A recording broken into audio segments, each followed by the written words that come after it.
Indonesia bukan sekedar deretan angka di atas peta, melainkan tenunan takdir yang merajut ribuan pulau menjadi sebuah simfoni keberagaman. Dari sekian banyak cerita itu, mari kita singgah sejenak ke Pulau Lombok.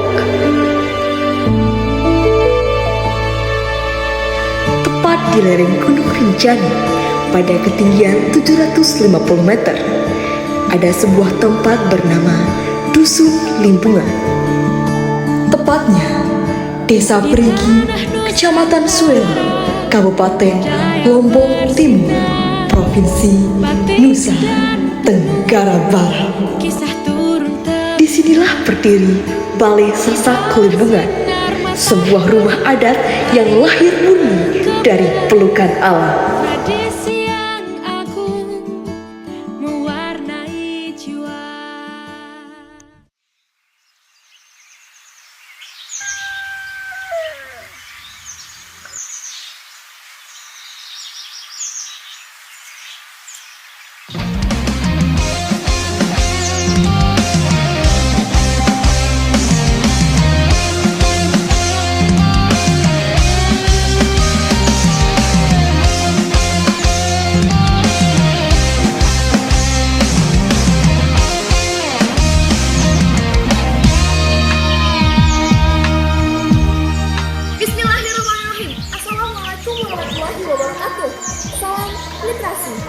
Perkenalkan, nama saya Baik Intan Maria Mukabatia.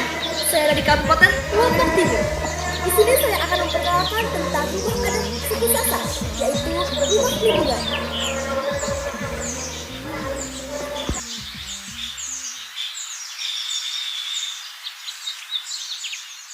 Kalau kita melihat rumah ini sekilas mungkin yang terlintas di kepala kita adalah kata kuno atau sederhana. Tapi coba kita rasakan lebih dekat. Rumah ini dirancang tanpa jendela bukan karena mereka tidak tahu cara membuatnya, tapi ini adalah cara jenius leluhur untuk melindungi keluarga dari dinginnya angin malam Rinjani.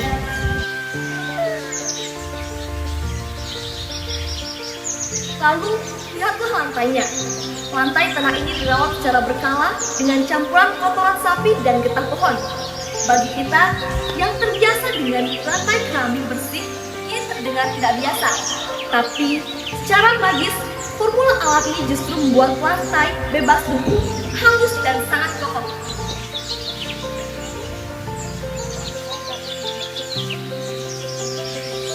Bahkan ada bukti nyata yang tidak bisa kita sangkai.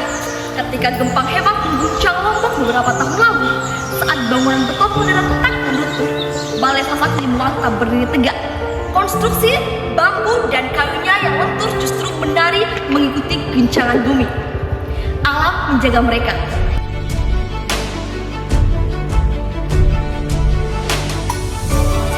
Namun, waktu terus berjalan dan dunia luar menawarkan banyak kemudahan.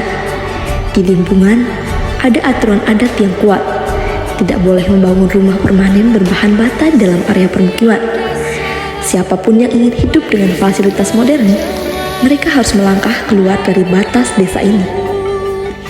Ini bukan tentang siapa yang salah atau siapa yang benar. Ini tentang pilihan hidup. Wajar jika generasi muda ingin mengejar mimpi mereka di luar sana, mencari kehidupan yang mereka rasa lebih menjanjikan. Tapi dampaknya, sudut-sudut kampung ini perlahan menjadi sepi. Rumah-rumah penuh cerita ini kini lebih banyak ditemani oleh langkah kaki orang-orang tua yang setia merawatnya. Ada rasa rindu yang tertinggal di sela-sela anyaman bambunya. Rindu akan keramaian masa lalu. Rindu akan masa depan yang mungkin tidak lagi berada di sini.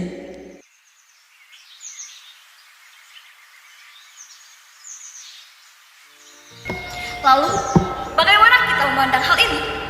Menjaga budaya bukan berarti kita harus memaksakan semua orang untuk hidup di masa lalu dan menolak kemajuan. Kita tidak bisa meminta anak-anak muda di sana mengorbankan masa depan mereka hanya demi menjaga sebuah bangunan yang tetap berdiri. Jalan keluarnya bukan memaksa, tetapi menjabatani. Mengapa kita tidak membawa dunia modern ke Limbungan dengan cara yang baru? Kita bisa menjadikan arsitektur Limbungan ini sebagai inspirasi dunia untuk bangunan ramah lingkungan. Kita bisa menceritakan filosofi tata ruang mereka, seperti ruang sampah untuk menerima tamu dan balai dalam yang menghormati privasi perempuan, ke platform digital agar dunia tahu betapa indahnya cara hidup ini.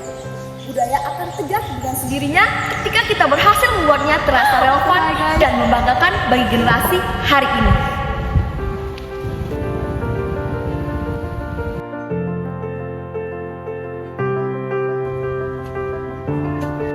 Di depan setiap rumah berdiri pantak lumbung pangan yang tepat menyimpan hasil bumi yang saling berhadapan.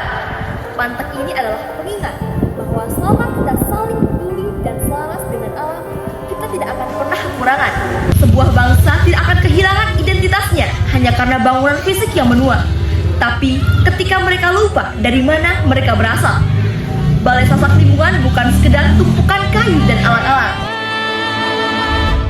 Nusantara tanah kita. Ia adalah cerminan dari jiwa kita yang mengingatkan agar tetap membumi di tengah dunia yang bergerak selalu cepat. Seni dan tradisi, kita bangkitkan identitas diri. Terima kasih sudah berjalan bersama melihat lingkungan hari ini. Sampai jumpa di cerita berikutnya. Matur tampiasih. Sekian. Assalamualaikum warahmatullahi wabarakatuh. Salam literasi.